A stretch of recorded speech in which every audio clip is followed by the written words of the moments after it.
Vejam bem, Deus escolheu um povo para ser o seu povo Israel. Um povo escolhido, e a Bíblia diz que o próprio Senhor Jesus diz: sede santos, porque eu, vosso Deus, sou santo. A pergunta é: aquele povo foi um povo santo? Mas era o povo de Deus. E Deus usou aquele povo para se fazer conhecido entre as nações pagãs, ímpias. E aquele povo foi escolhido por Deus, mesmo como ele foi, para manifestar o Deus único e verdadeiro às nações. Cristo também estabeleceu a sua igreja. Ele diz: edificarei a minha igreja, e as portas do inferno não prevalecerão contra elas. E dotou a igreja de pessoas capacitadas, a partir, inclusive, daqueles que andaram com ele, que aprenderam dele. Aqueles homens, alguns escreveram, pelo menos os discípulos, 2 evangelhos, os apóstolos, 2 evangelhos, e 2 outros que não foram discípulos. E aqueles homens escreveram cartas. E a igreja foi se estruturando. Não foi fácil chegar até aqui. A igreja, já no início, já teve que combater muitas heresias. A carta aos Gálatas, a carta aos Efésios e outras, já trataram muito disso. Já falsos mestres se infiltrando na igreja. Depois vieram os sínodos.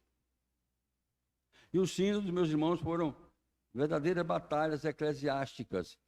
Ninguém pensa que foram coisas maravilhosas.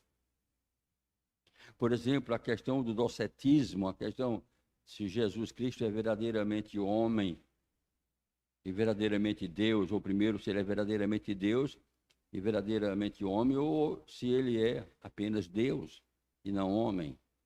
Ou se ele era homem somente, como os profetas eram. E isso a gente pensa que foi fácil. Não, não foi fácil. Vários sínodos trataram dessas questões. Vários pais da igreja falaram sobre isso. A igreja foi se estruturando para que nós chegássemos até aqui. E ainda hoje a igreja vai se estruturando. Cada reunião, por exemplo, de Supremo Concílio, nós temos algumas batalhas. A gente evita trazer aqui para a igreja as coisas que acontecem lá no Supremo Concílio. Por exemplo, desde que a nossa igreja, a Igreja Presbiteriana, foi fundada, o símbolo dessa igreja é a sarça ardente. Mas essa sarça já passou por modificações. Eu estive presente a uma reunião de comissão executiva da igreja, lá em Goiânia. Naquela época, a igreja havia passado por um dos momentos mais difíceis, momentos históricos, e eu tinha acompanhado esses momentos. Foi na época da criação da FENIP, em que alguns irmãos haviam saído da igreja, inclusive alguns conhecidos de alguns aqui, reverendo Áureo Bispo, reverendo João Dias, reverendo Valmir ficou. O presbitério, nosso presbitério na época, presbitério norte de Pernambuco, era um presbitério que não era bem visto pelo status quo da igreja, porque era um presbitério que fazia reação a algumas decisões. Então, nessa reunião que eu estive, gastamos uma tarde toda, literalmente toda, para discutir uma questão. É bom que a gente saiba das coisas. A gente só traz para aqui as coisas boas, tal. Estou falando da história da igreja, da nossa igreja, inclusive. Se a igreja presbiteriana deveria dar comunhão àquelas pessoas que haviam saído de nós e tinham formado a FENIP, ou se não devia dar comunhão. Vários oradores se inscreveram, inclusive eu. Possivelmente o menor deles. E se debateu isso a tarde toda. Gente que trazia textos bíblicos de um lado, outros traziam textos bíblicos do outro lado. E na minha vez de falar, eu disse, mas eu não estou entendendo essa discussão toda, porque a igreja presbiteriana do Brasil não fica fiscalizando quem toma comunhão, quem não toma comunhão. Para mim, essa discussão ela é muito mais lata.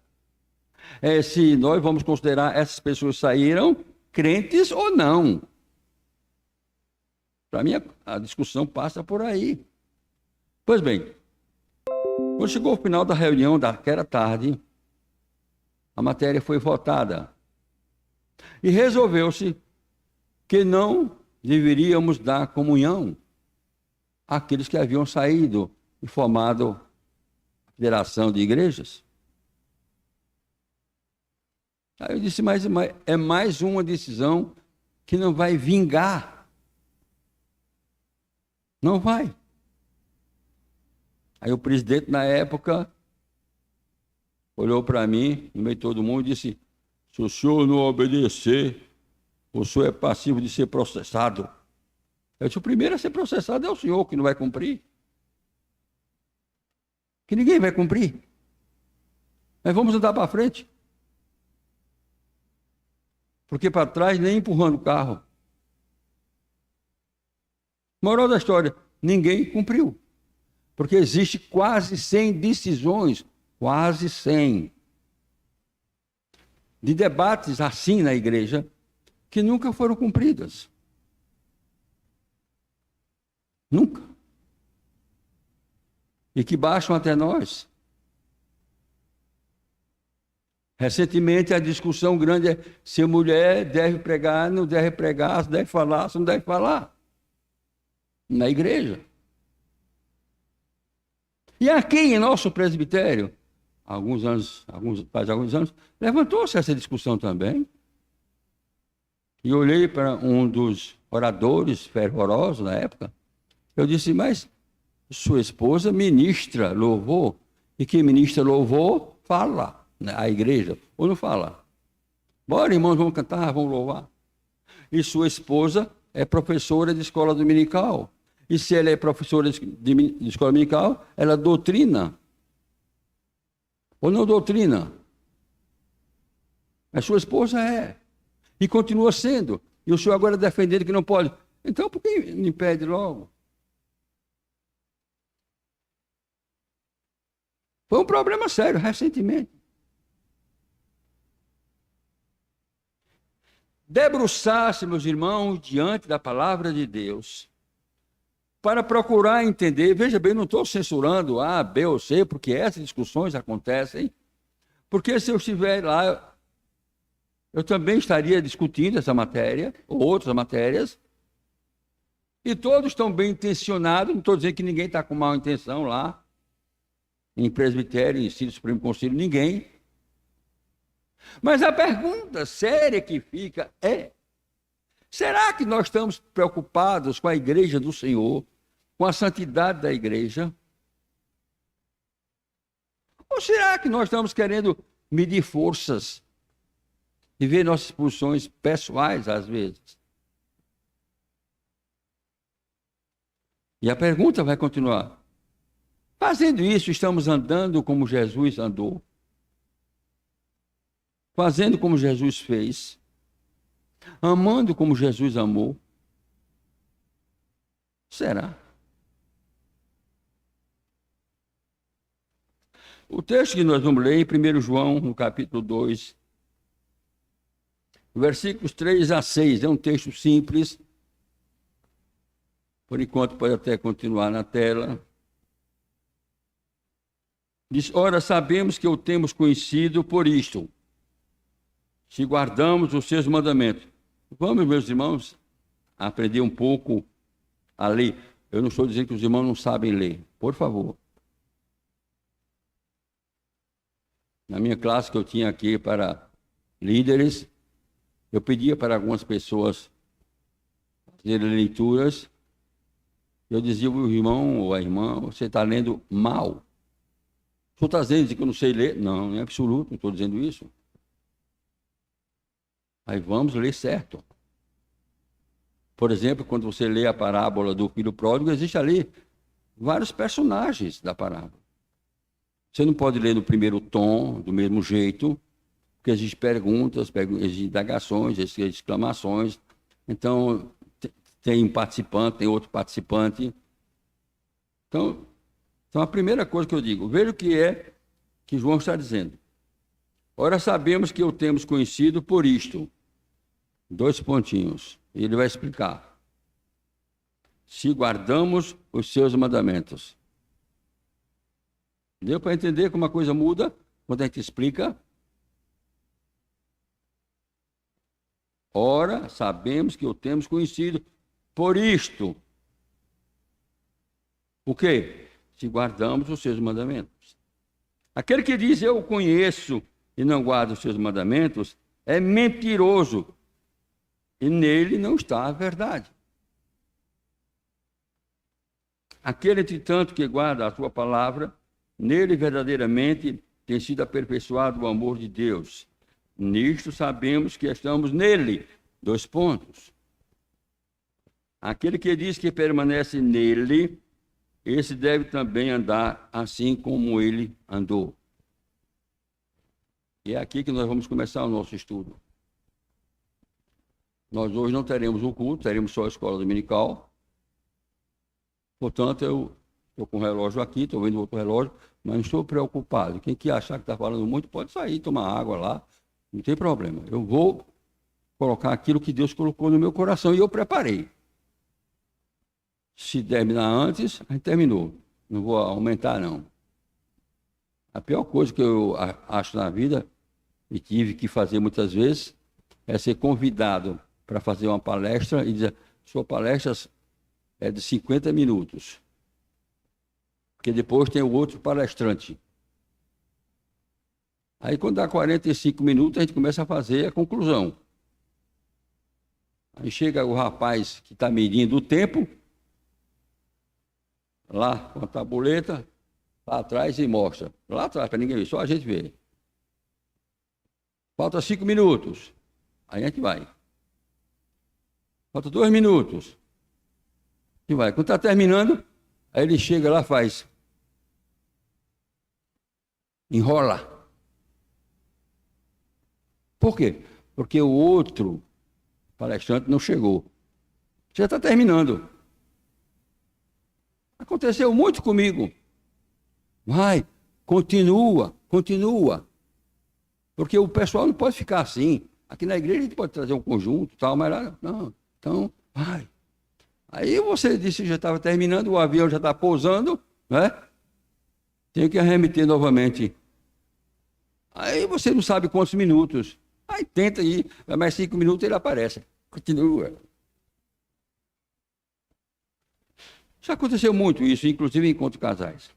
Mas eu pretendo concluir o meu assunto.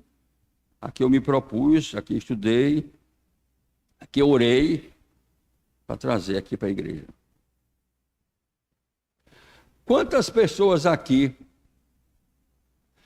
mas eu não vou fazer aqui tipo estudo, mas tipo conferência. Porque estudo pressupõe perguntas e respostas. Então eu vou tipo conferência. Quantas pessoas aqui já leram o livro Em Seus Passos, Que Faria Jesus? Então, dentro de nós, são 6 pessoas. Esse livro foi publicado por Charles Sheldon em 1896. portanto já tem 126 anos. A igreja do reverendo Henry Maxwell, uma comunidade de classe média alta, passou por uma profunda reviravolta quando adotou a máxima de procurar viver como Cristo viveu e andar como ele andou.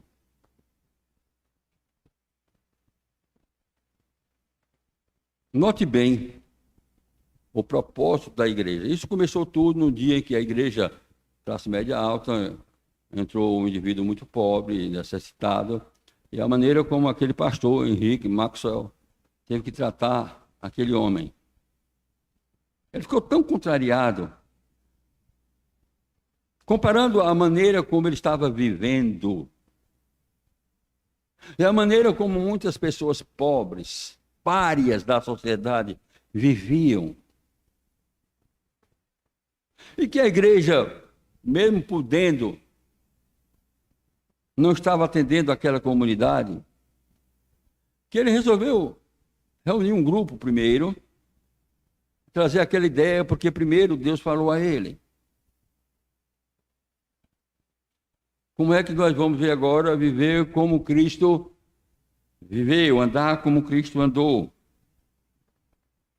Esse livro, só em inglês, ele vendeu mais de 50 milhões de exemplares, somente em inglês, fora o mundo todo. Eu li este livro pela primeira vez, era bem jovem, acho que tinha 18 anos. Depois reli o livro. Esse livro sempre me encantou. Porque é um desafio para a igreja. Andar como Cristo andou. Proceder como Cristo procedeu. Viver o que Cristo ensinou. Pedro, escrevendo a sua primeira carta, ele diz: para isso vocês foram chamados, pois também Cristo sofreu no lugar de vocês, deixando-lhes exemplo para que sigam os seus passos. 1 Pedro 2, 21. Está perfeitamente conectado, para usar a palavra bem atual, né? Conectado ao nosso tema.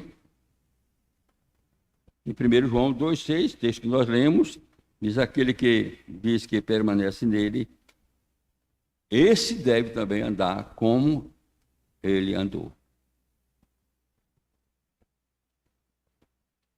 Andar em casa, o seu viver em casa, no seu relacionamento familiar, marido, mulher, pai, filhos e outras pessoas que porventura estejam em casa. Viver como Cristo andou na sociedade, vamos tratar disso. No interrelacionamento com os outros, inclusive com os pecadores, com aqueles que não são membros de igreja nenhuma, existe hoje até os desigrejados. Há alguns anos, em São Paulo, fundaram uma igreja. A igreja dos disciplinados. Todos os membros de igreja de São Paulo que haviam sido disciplinados de outras igrejas, qualquer denominação. Então encontraram, digamos, um guarda-chuva, né, para se amparar naquela igreja, porque a igreja era para os disciplinados. Foi muita gente. Você pensa que não? Foi muita gente. Mas aí descobriu-se uma coisa interessante. Que os disciplinados eram os mais indisciplinados que haviam. Aí a igreja acabou. Ou seja, eles queriam viver ali como eles queriam, a maneira que eles queriam. Aí não deu certo.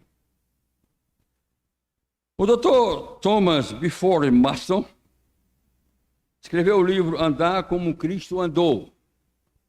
Não sei se alguém já leu esse livro. Andar como Cristo andou. Ele partiu da afirmação de Pedro em Atos 10, 38. Foi a afirmação de Atos, como Deus ungiu a Jesus de Nazaré, com o Espírito Santo e com poder, o qual andou por toda parte, fazendo o bem e curando a todos os oprimidos do diabo, porque Deus era com ele. Então você quer definir a pessoa de Cristo? A melhor definição que existe da pessoa de Cristo é um homem que viveu fazendo o bem. Que coisa extraordinária. Um homem viveu fazendo o bem. Parece-me que foi Stanley Jones, o grande pregador da Índia, parece que foi ele. Se não foi, foi outro, mas a verdade que eu vou contar existe. Parece que foi Stanley Jones. Estava pregando entre os hindus, falando a respeito do andar de Jesus, das obras de Jesus, dos ensinos de Jesus. E o hindu levantou a mão e disse: Senhor Stanley Jones, o senhor tem muito defeito, não tem? Aí diante da plateia, Stanley Jones disse: tenho, meu amigo, tenho. Aliás, só Deus sabe mais do que eu os defeitos que eu tenho. E continuou pregando.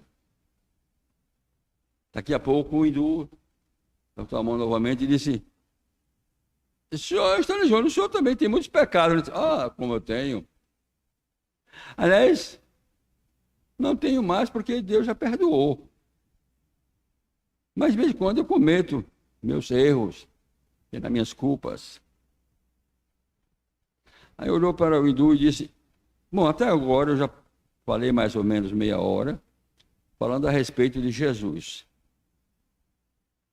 Me mostre algum defeito, alguma falta em Jesus. Porque eu não estou dizendo aqui que o senhor deve me aceitar, que eu sou o exemplo, que deu o seu exemplo da sua vida. Estou falando sobre Jesus.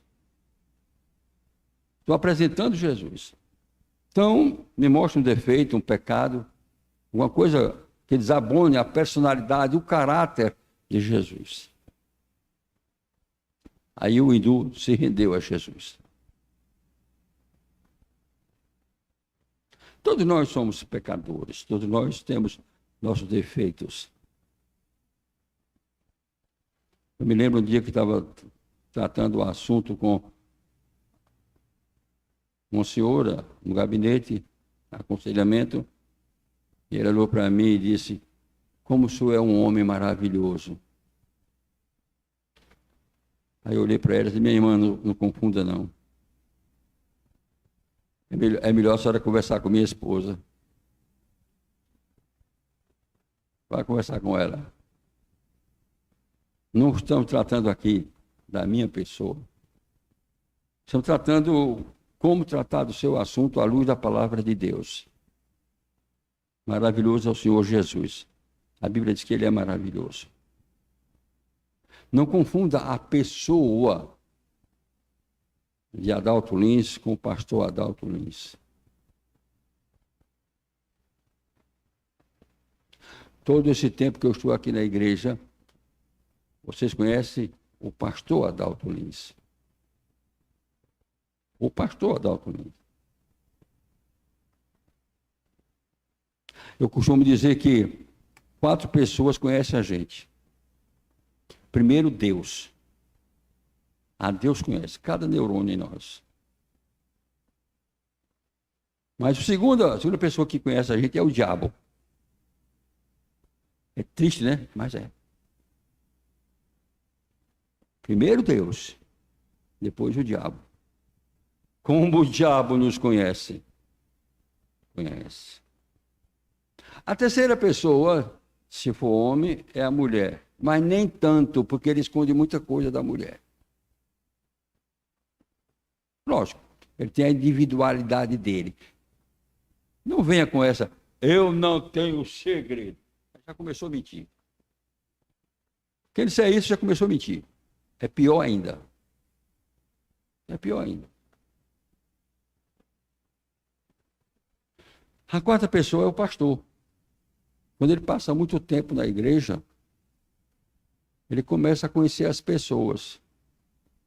Ah, como conhece. Ah, como a gente conhece.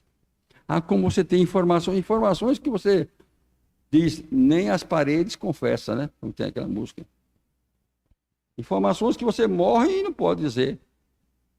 Até mesmo que talvez alguns não saibam. Se não sabe, aprenda agora.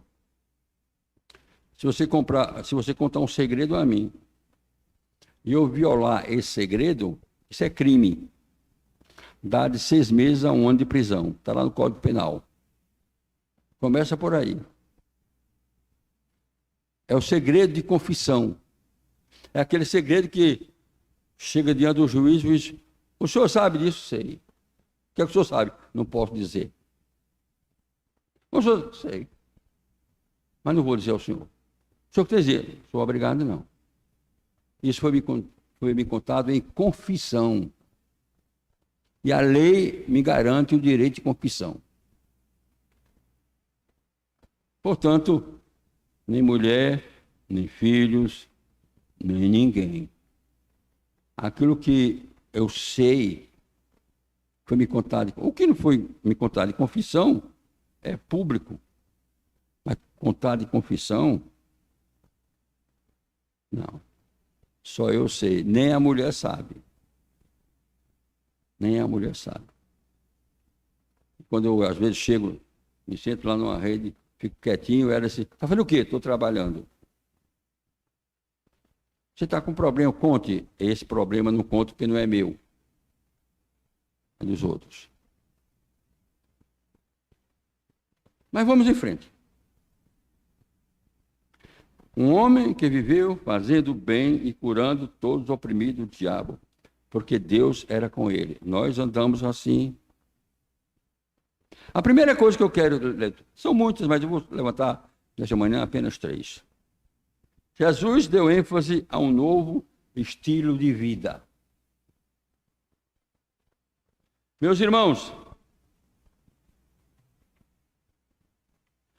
vamos acabar com essa de que Jesus mudou o meu viver, e a gente canta isso, é um dos cantos mais bonitos que a gente tem. Mas que nunca passamos por uma mudança.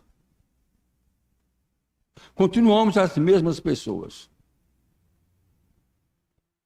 com os mesmos problemas, com as mesmas atitudes. Pode até demorar, mas nunca passamos. Nunca experimentamos.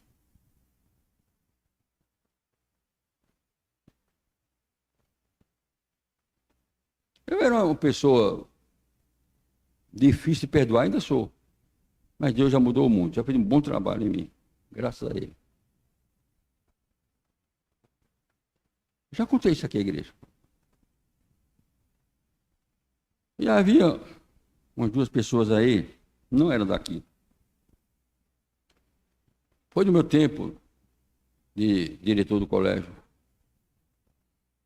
que me feriram, não me magoaram, me feriram profundamente. E aquilo criou em mim, não um ódio, mas uma mágoa.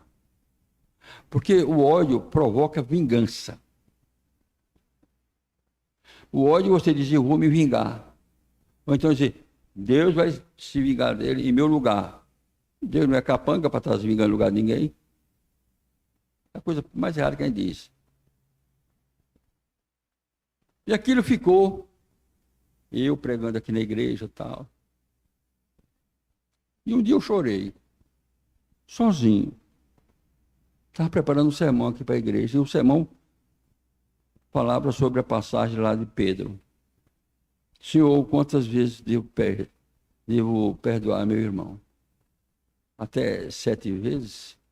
Jesus, não somente 7 vezes, mas 70 vezes 7. Aquela expressão significa é ilimitado. E aí eu parei, cruzei os braços, olhei para o computador, olhei para a Bíblia no texto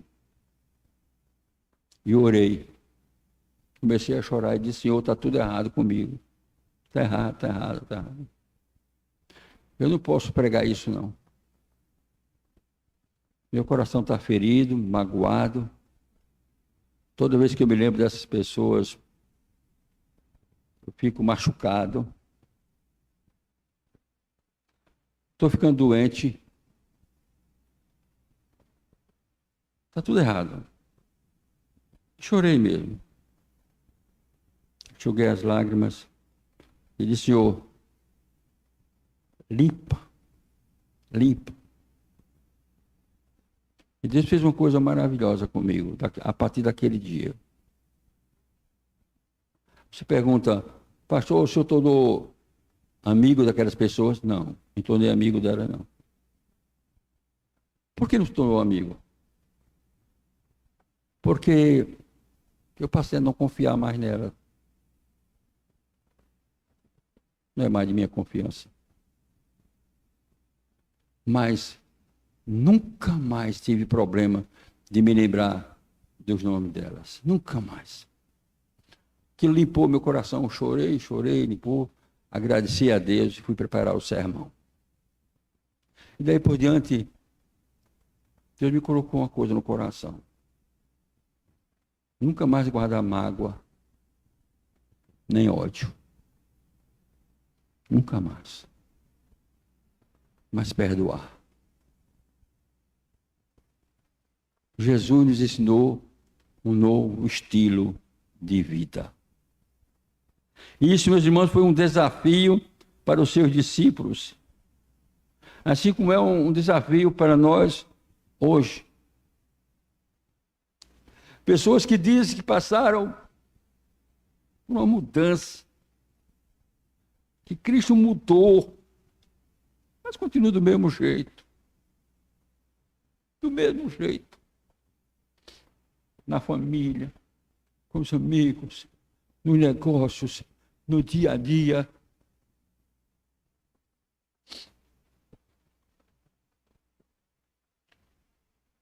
Ser fiel a Deus, andar como Cristo andou aqui na igreja, quando nós estamos aqui, é tão bom.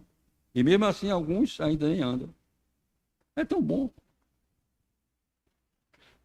Entre os irmãos, na igreja, viemos aqui para adorar a Deus. Adorar. Mas, sabe, viver, andar como Cristo andou, quando você está sozinho,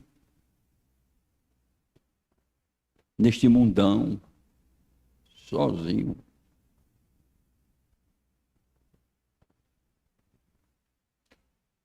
No dia que eu me hospedei num dos melhores hotéis de São Paulo, naquela época eu saí daqui, a Varig atrasou, eu ia para Belo Horizonte. Foi no outro dia conheci, inclusive, a irmã desce do avião. E por chegar atrasado, chegamos em São Paulo já 11h30, não tinha mais conexão para Belo Horizonte. Aí a Varig me colocou no hotel. Holiday Crone Plaza. Eu não posso me esquecer mais daquele. Eu nunca mais, eu acho que vou me hospedar no hotel daquele. E fiquei com raiva porque não conhecia o hotel. Fazendo check-in. O senhor quer jantar? Não, não tem mais. Quero que me acorde amanhã às 7h, que eu tenho que ir para o aeroporto. Enquanto eu estava fazendo check-in, 2 casais ao lado, tentando fazer o check-in também. Nós queremos ir para apartamento tal. Aí o pai não pode. Pode, não pode, não pode. Aí nisso ele disse, escapou. Estou aqui e ouvindo a história. Lá, neste apartamento, já existe 2 casais. Meu Deus, e eu, matuto, lá de João Pessoa,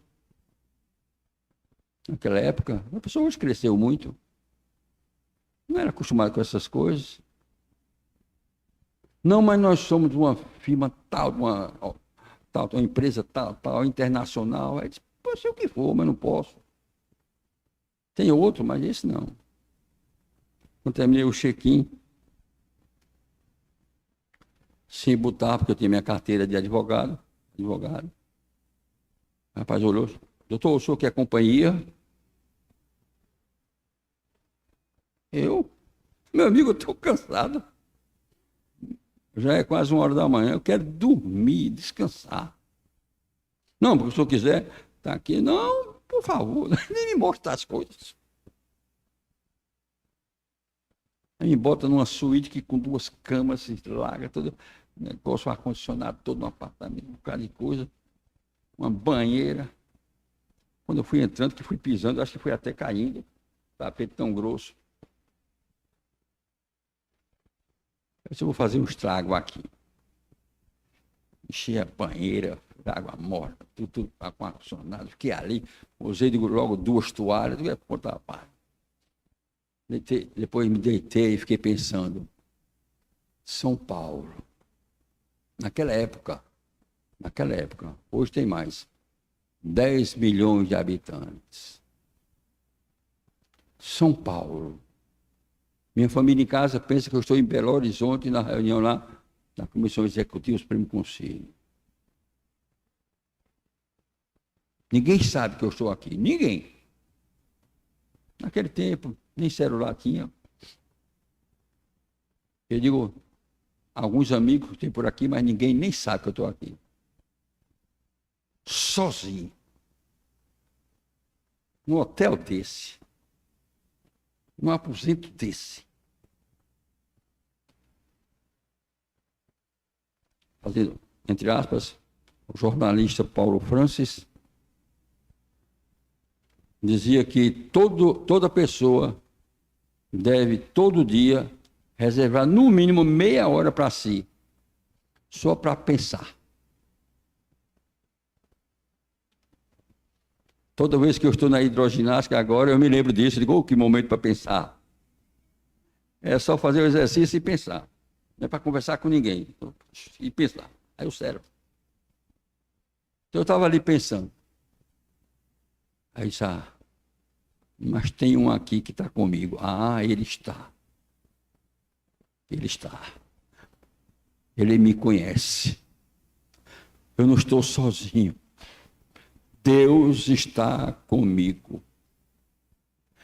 Deus está aqui. Pode não estar em outro apartamento, mas aqui Ele está. Quando você está sozinho, às vezes portas trancadas, fique diante do seu computador, lembre-se, Deus está ali com você, se é que está. O ensino de Jesus é um padrão que se adequa a qualquer cultura, em qualquer lugar. Seu ensino não muda porque é na China. Seu ensino não muda porque é no Japão. O seu ensino não é diferente porque é nos Estados Unidos. Ou aqui no Brasil. O seu ensino é o mesmo. É um novo padrão, um novo estilo de vida. O Sermão do Monte, plataforma ministerial de Jesus, as bem-aventuranças, cada parábola, cada ensino, é um desafio a que todos nós vivamos como Ele viveu. Porque Ele é o nosso padrão. Por isso somos chamados de cristãos.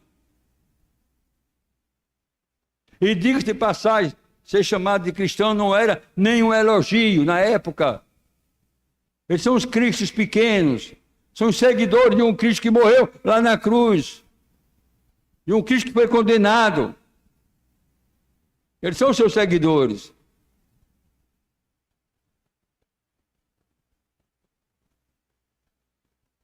O que nos salta aos olhos é que Jesus é um judeu, que está ensinando aos judeus e também a todos nós, não amarmos as coisas deste mundo.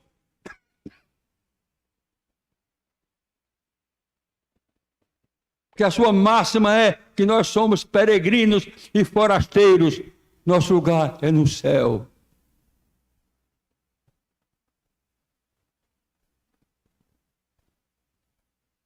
Ah, se nós procurássemos viver como Jesus viveu.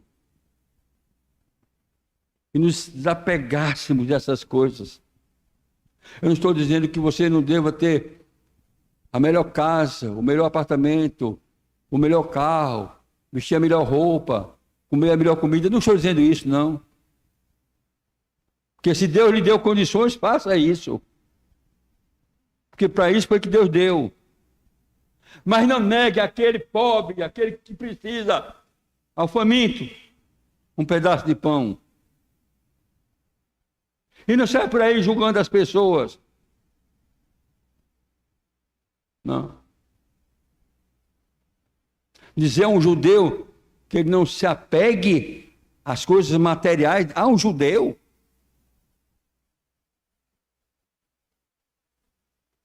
Ao contrário, conta-se, quer dizer, eu já aprendi isso, que o homem chamava-se Jacó, família, Jacó, certo? Rebeca, os filhos lá.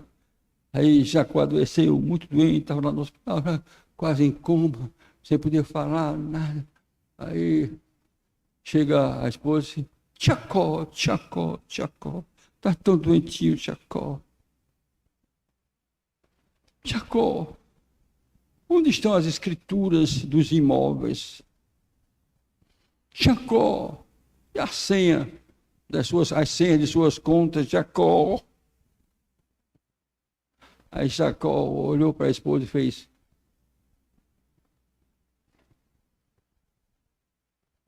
Jacó, qual é o segredo do cofre onde você guarda o dinheiro? E Jacó, chega o filho mais velho, papai Jacó, papai Jacó. Aí pede a mesma coisa e olha para o filho mais velho. E vem outro, mas Jacó vai melhorando. Vai melhorando, vai melhorando. Onde é que Jacó fica bom? Aí a família se reúne e diz: mas Jacó está tão doente e todos nós preocupados com você, Jacó. Aí Jacó olhou assim. Todos nós, a família, com você, Jacó. Você nem podia responder, só fazia assim. O que você quer dizer? É que eu não podia dar uma banana para vocês. Isso que se conta do judeu tem muito a ver. O judeu é muito apegado às coisas materiais, aos investimentos. É dele que vem. Não se bota todos os ovos numa cesta só. Ele investe em ouro, ele investe em moeda, ele investe em imóveis. Porque se um quebrar, os outros seguram. E Jesus judeu, mas Deus chega e mostra as lições de um novo estilo de vida, vida mais importante. O judeu nem pensa que vai morrer, como muita gente aqui pensa que não vai.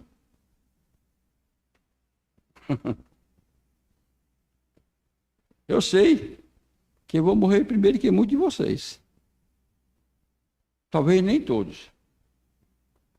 Mas o resto disse: mas vocês vão morrer também, viu? Não serei com isso não, porque vocês vão também. Deixar o nosso eu, como Jesus ensinou, e vivermos para Deus, a investirmos para a eternidade. Jesus não nos ensinou a investir aqui, mas investir para a eternidade, um novo estilo de vida.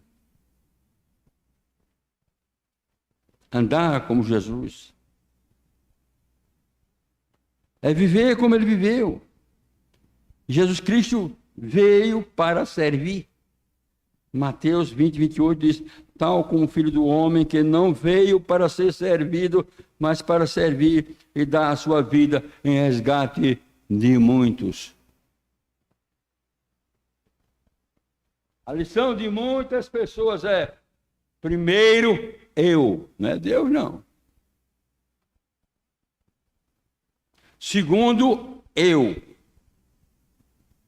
Terceiro, para não mudar, eu mesmo. é a centralização do eu. Ou nós matamos os eus, as piadas, de nossa vida, meus irmãos, ou nunca seremos felizes. Seremos sempre infelizes. Um homem muito rico nos Estados Unidos,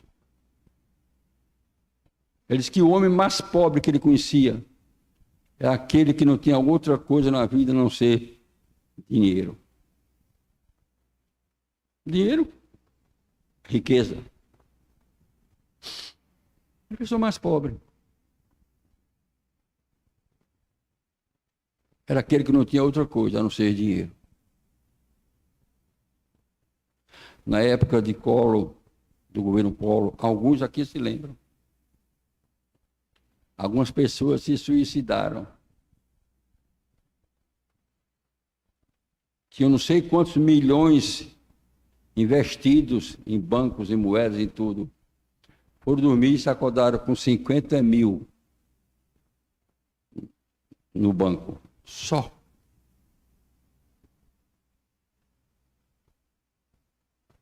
E daí os advogados começaram a ganhar dinheiro para desbloquear dinheiro.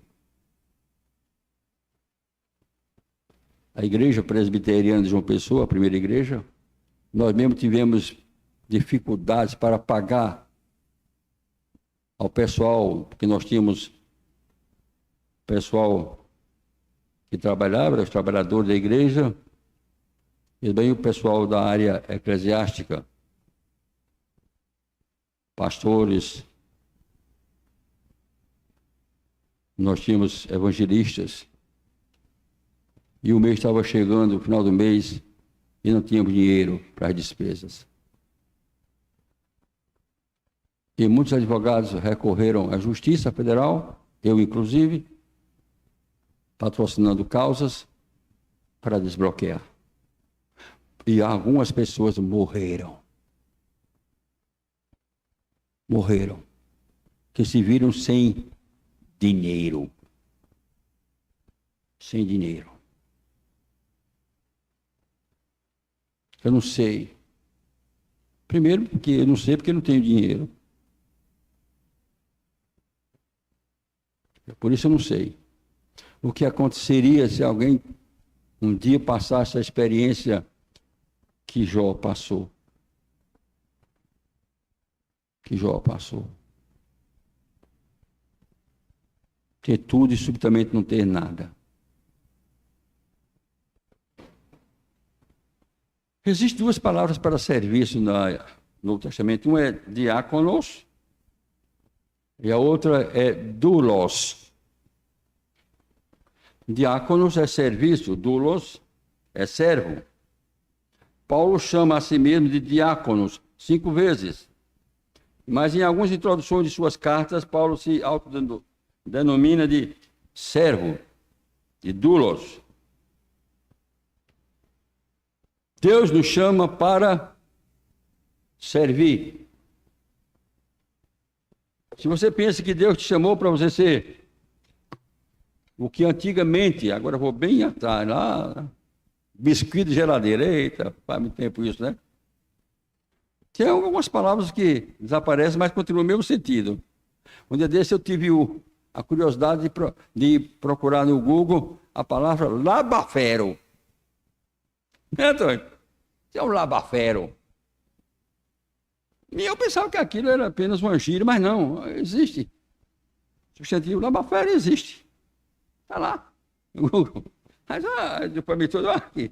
Isso aqui está parecendo um labafero. Faz muito tempo que eu ouvi papai dizer, vem aqui, vê o que é. Então, um biscoito de geladeira. Enfeite, beleza.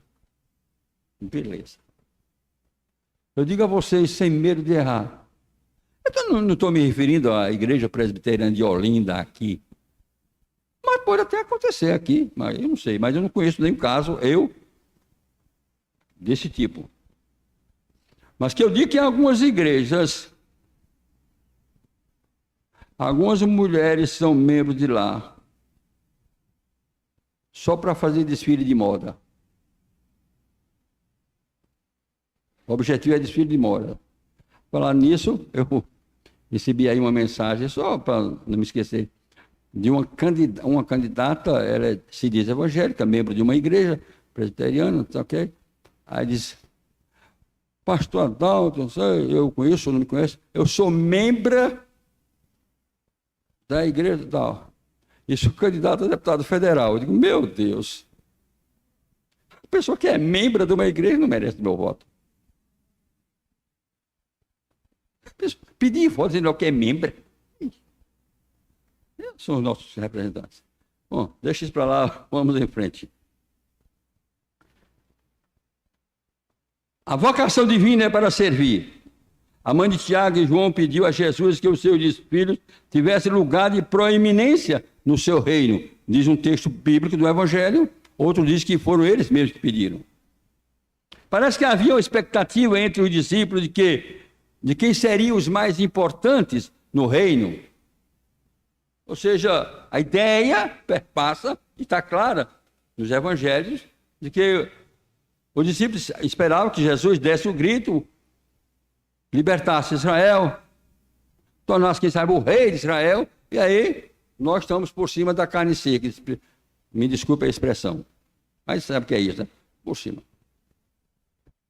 E aí, a mãe de Tiago disse, Senhor, tenho um pedido a te fazer. Vai, mulher, faça. Quando estiverem no teu reino, faz com que meus filhinhos queridinhos, filhinho da mamãe, um fique à tua direita e outro à tua esquerda. Ah, que mãe não queria isso, hein? Que mamãe não queria isso? Que mamãe não está satisfeita com aqueles dois jovens, um 26 anos, outro 27 anos, que estão entre os mais ricos do mundo, aqui no Brasil. Estava com 26, 27 anos. Que mamãe não está orgulhosa? Né? Pensava no reino terreno. No capítulo 13 do Evangelho de João, incidente do lava-pés, vemos a grande lição do Senhor Jesus de como devemos viver. Viver para servir. Ele, o Deus de toda grandeza, o Filho de Deus encarnado, se agacha, toma uma toalha e vai lavar os pés poerentos dos discípulos. Nós conhecemos a célebre frase, quem não vive para servir, não serve para viver. Se você centraliza o eu na sua vida, você não serve. Não serve. Aliás, você se torna servo.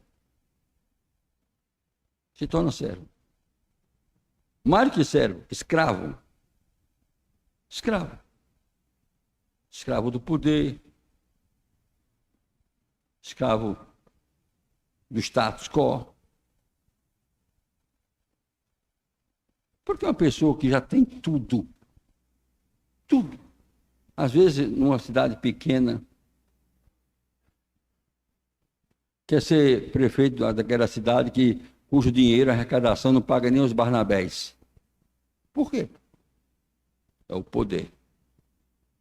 É o poder. Alguém já afirmou que sem o Evangelho de João não teríamos muito da compreensão daquilo que foi a vida de Jesus e o tipo de pessoa que ele foi.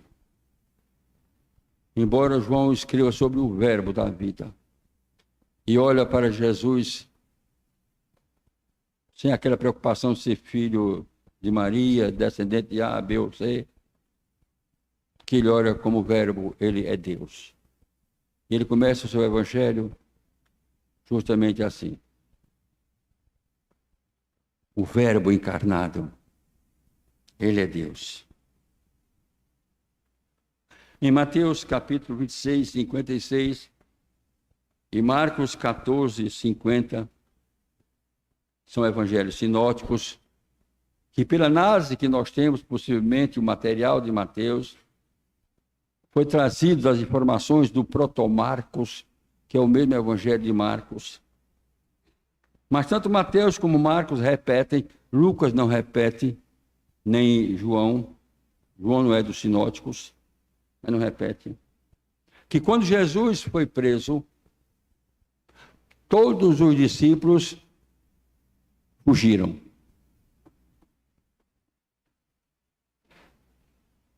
Estava no 3º ano do meu ministério, isso há muitos anos,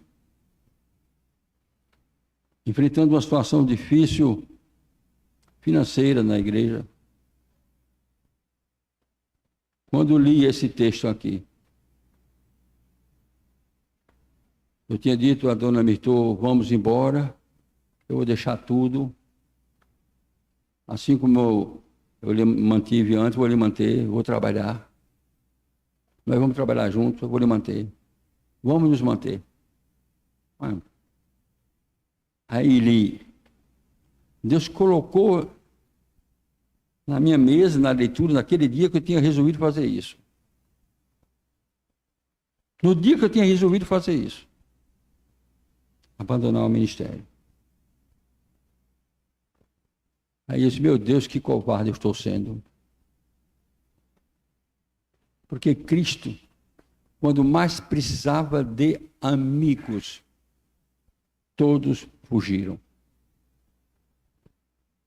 Depois a gente vê que um fugiu até nu. Já pensaste?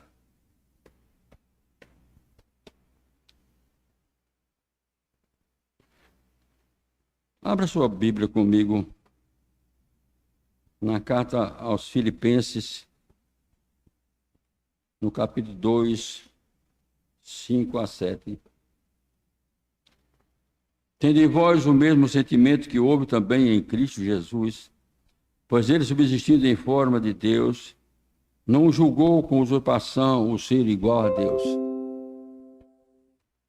Antes, a si mesmo se esvaziou, assumindo a forma de servo, tornando-se a semelhança de homens, e reconhecido em figura humana, a si mesmo se humilhou, tornando-se obediente até a morte, e morte de cruz. Eis um homem que viveu para servir. E que nos legou um parâmetro de que pertencer ao reino dele é fazer coro com ele, é andar como ele andou, é viver como ele viveu.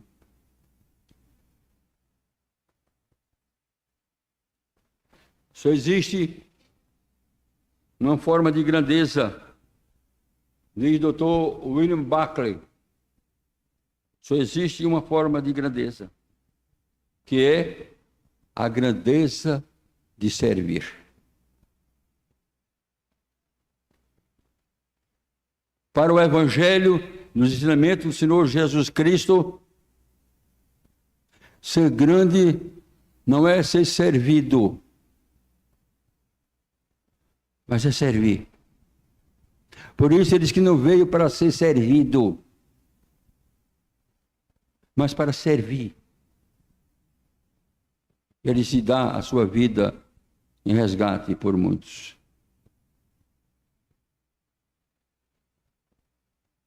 Eu vou ao terceiro ponto. Vou deixar mais algumas coisas desse aqui. Porque eu sei que quanto mais a gente fala, quando a gente está, depois de certo tempo, as pessoas vão ficar sem aprender mais nada. Então, vou ver se tem. Jesus, presta atenção. Jesus tocou nas pessoas. Para Jesus, no seu ensinamento, nos evangelhos, as pessoas são mais importantes do que as coisas. Em nosso mundo, especialmente no mundo capitalista que nós vivemos, as coisas são mais importantes do que as pessoas. Você vai lá no seu carro. Não precisa ser carrão, não. Não precisa ser aquele carro de 300, 400, 500 mil. Não precisa não. Eu estou preocupadíssimo porque minha filha comprou um apartamento em construção, deve ser entregue no início de 2024, e ela disse, é para eu só morar lá. Mas quando eu soube, eu fiquei preocupado. Porque ao lado tem uma casinha pequenininha, em que o dono comprou uma Ferrari, mas não gostou da Ferrari. Aí vendeu, comprou uma McLaren. Não precisa nem ser uma Ferrari, nem uma McLaren. Seu carrinho, você lutou com muito esforço, tal, pagou a prestação, está pagando ainda. Você vai por um descuido, uma fatalidade, alguma coisa da vida, você bate uma pessoa, a pessoa se estende no chão. Foi a primeira coisa que muita gente faz. Você talvez não faça, mas alguns fazem. Qual é? Qual é a primeira coisa? Oh, que dificuldade de vocês responderem. É olhar se tem defeito no carro. Antes de olhar para a pessoa caída, primeiro olhar é se machucou o carro.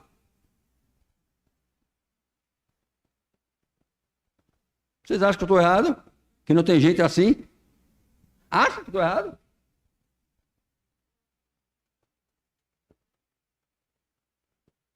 Não é assim que acontece numa coisa mais simples em casa?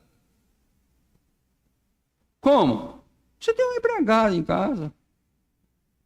Ou você mesmo. Está ali, tá aí. Uma coisa, uma jarra de vidro, uma coisa, está lavando. Que...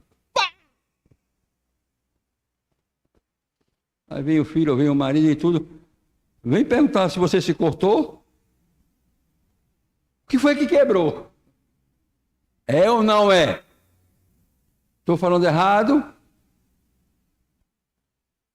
Quem não pergunta, o que foi que eu... Dirige logo a pessoa. Não. Dirige as coisas. As coisas. Machucou meu carro, não sei o quê. Aí depois, olha aqui o homem.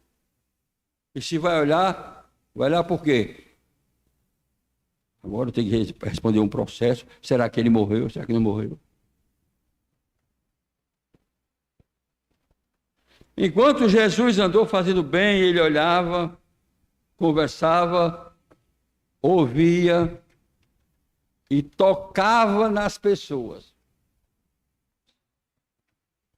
Que Deus é esse? Que às vezes, mesmo impedido, mas ele tocava. Era proibido ao sacerdote, ao levita, tocar em um defunto, ele tocou. Filho da viúva de Naim, e outro tocou, levanta. Tocar. Toque. Encontramos sempre Jesus tocando nas pessoas. Ou às vezes as pessoas tocando em Jesus. Ele se permitia isso. Alguns de nós, povo de Deus no mundo inteiro, parece que as pessoas são indignas ou indigentes. Você nem se senta perto delas, nem se aproxima delas, e se elas se aproximarem de você, você corre. Será que não existem pessoas assim? Ah, como existe. Ah, como existe. Jesus tocou em pessoas para curar. Mas tocou também para encorajar, como no caso da transfiguração, encorajando aos discípulos, que diante da visão extraordinária e majestosa, eles caíram por terra, se acordaram, já só estava Jesus, e ele tocou e disse, vamos. Nós, de vez em quando, precisamos de um toque divino, um toque de alguém. Às vezes a nossa situação é tão difícil. que precisamos que alguém chegue perto da gente, coloque a mão no ombro. Eu já passei isso, eu já passei. Estou contigo. Vem cá. O que é que você está precisando? Vamos dar uma volta. Entra no meu carro. Vamos para uma sorveteria.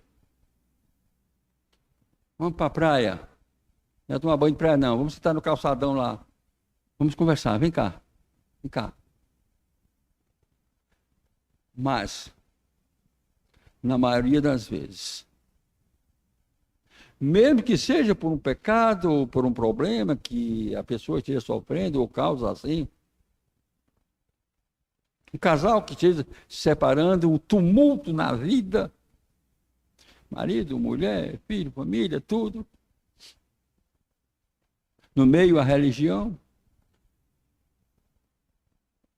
Pessoas estão passando isso. Eu já vi e ouvi. E pior, que eu ouvi de um professor de seminário, quando eu era seminarista, dizer a respeito de um outro professor que estava doente. Dizer que a causa do pecado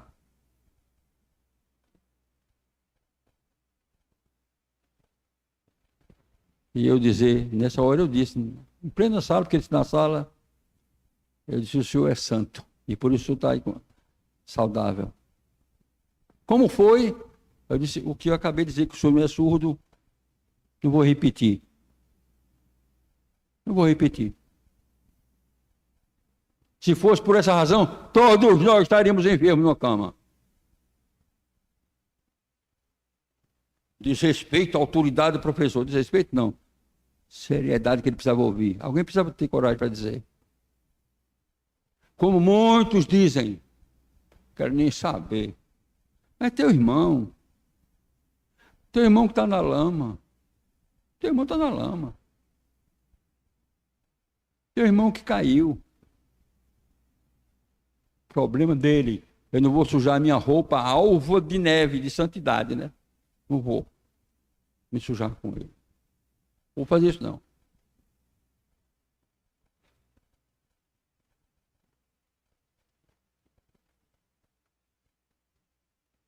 Jesus tocou em pessoas para curar, mas tocou também para encorajar. Todos nós, de vez em quando, precisamos de um toque de encorajamento, precisamos ouvir a voz divina quando diz, não tem mais. Deus toca em nós para nos abençoar. Jesus sempre que podia, tocava nas pessoas, manifestando o seu poder e curando as pessoas, abençoando as pessoas. Para o Senhor Jesus, as pessoas são mais importantes do que as coisas. Um escritor chamado Chapman, ele diz, o toque de Jesus faz toda a diferença do mundo. Precisamos que nossos ouvidos sejam tocados para podermos ouvir a voz de Deus. Precisamos que nossos olhos sejam abertos para podermos ter a visão clara das coisas. Precisamos de seu toque em nossos espíritos febris para que possamos repousar. Precisamos de seu toque em nossos corações para que sejamos purificados. Precisamos de seu toque de apoio para não termos medo das nuvens escuras, quer nuvens de sofrimento, quer nuvens de vitória. Ah, o doce toque do Mestre. Ele sim, nunca se esquivou a isto. Uma das vantagens quando a gente vai vivendo, é que a gente vai vivendo e aprendendo. Mas alguns não aprendem como viver. Aprende muitas coisas, mas não aprende como viver. Ao meu lado está alguém que precisa de mim, às vezes de um toque, de um abraço. De um abraço. De uma palavra de encorajamento. Nós aprendemos isso de Jesus, mas não fazemos. Mas ficamos alardeando que somos.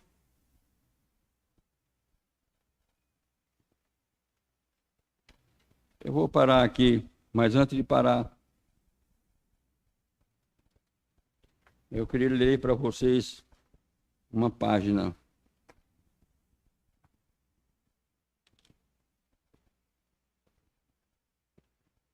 Não foi escrita por mim, não.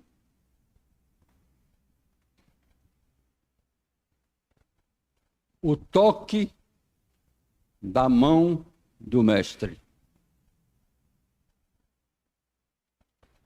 O velho violino estava tão estragado que o leiloeiro pensou que não valesse a pena perder muito tempo com ele. Mas com um sorriso aberto levantou, dizendo: quanto estou pedindo, minha gente? Como acontece nos leilões? Quem faz o primeiro lance? Para mim. $1. $1. Então, $2. $2. Quem me dá 3? $3. Dou-lhe uma, $3. Dou-lhe 2. Vai por 3. Mas não. Da parte posterior da sala, lá atrás, um homem grisalho veio à frente e apanhou o arco, então tirou a poeira do violino e, ajustando as cordas soltas, tocou uma melodia tão pura e suave como o cântico alegre de um anjo. A música cessou e o leiloeiro, com voz calma e suave, disse: quanto me dão pelo velho violino? E o levantou juntamente com o arco, $1.000. E quem me oferece 2.000? 2.000, quem dá 3? 3.000, dou-lhe uma, 3.000, dou-lhe 2, vai, vendido, disse. O povo aplaudiu, mas alguns gritavam: não entendemos. O que mudou o seu valor? A resposta veio suavemente: o toque da mão do mestre. Muitas pessoas com a vida desafinada e ferida e machucada pelo pecado são leiloadas a baixo preço pela multidão insana. Muitos, semelhantes ao velho violino, um prato de lentilhas, um copo de vinho, um jogo, e lá se vão. Vai uma, vai 2, vai, e quase vendido foi. Mas o mestre, ele vem, a multidão louca nunca pode entender o valor de uma alma e a mudança operada pelo toque da mão do mestre. E nisto sabemos que estamos nele. Aquele que diz estar nele também deve andar assim como ele andou. Eu e vocês, cada um. De um jeito ou de outro, tivemos nossas vidas esfarrapadas, tristes, quase verdadeiros dejetos humanos, a ser jogados na rua da amargura. As pessoas passando sem olhar para nós, descrentes da vida e descrentes das pessoas.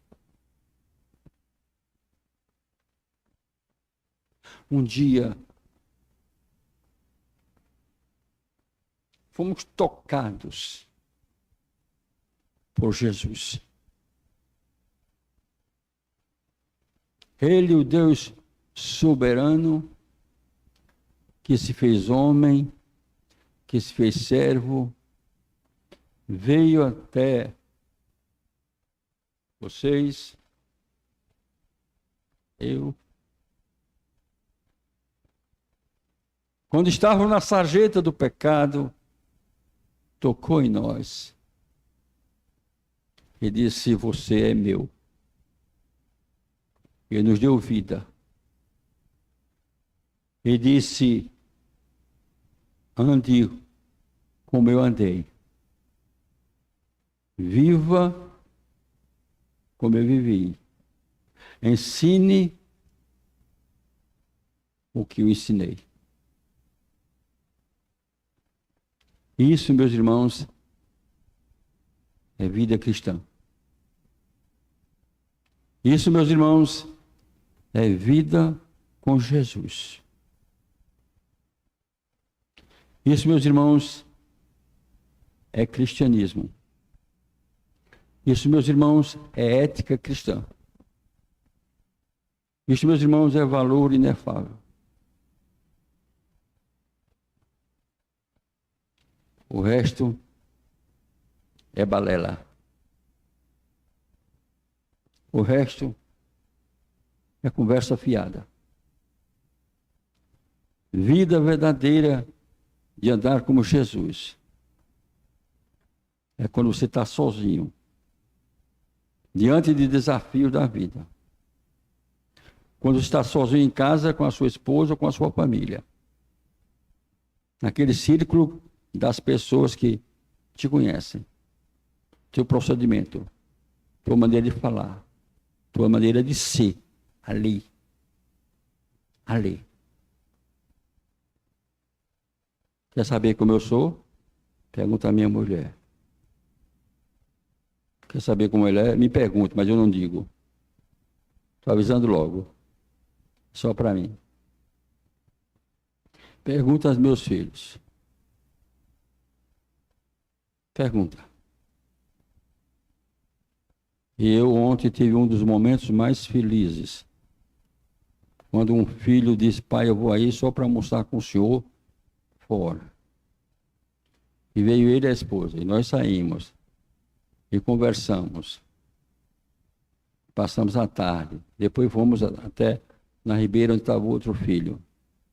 E depois me levou em casa. Depois nos abraçamos. E ele foi embora e disse: marcar para o senhor ir lá. Eu cheguei em casa e minha esposa disse: que coisa maravilhosa. Aí eu disse: foi o filho que Deus nos deu, assim como nos deu os outros. Vida cristã se traduz em fato. Fato. Não em palavras. Não em palavras. Palavras bonitas, discursos bonitos, não. Em fatos. Andar como Cristo andou. Essa deve ser a tese da nossa vida cristã.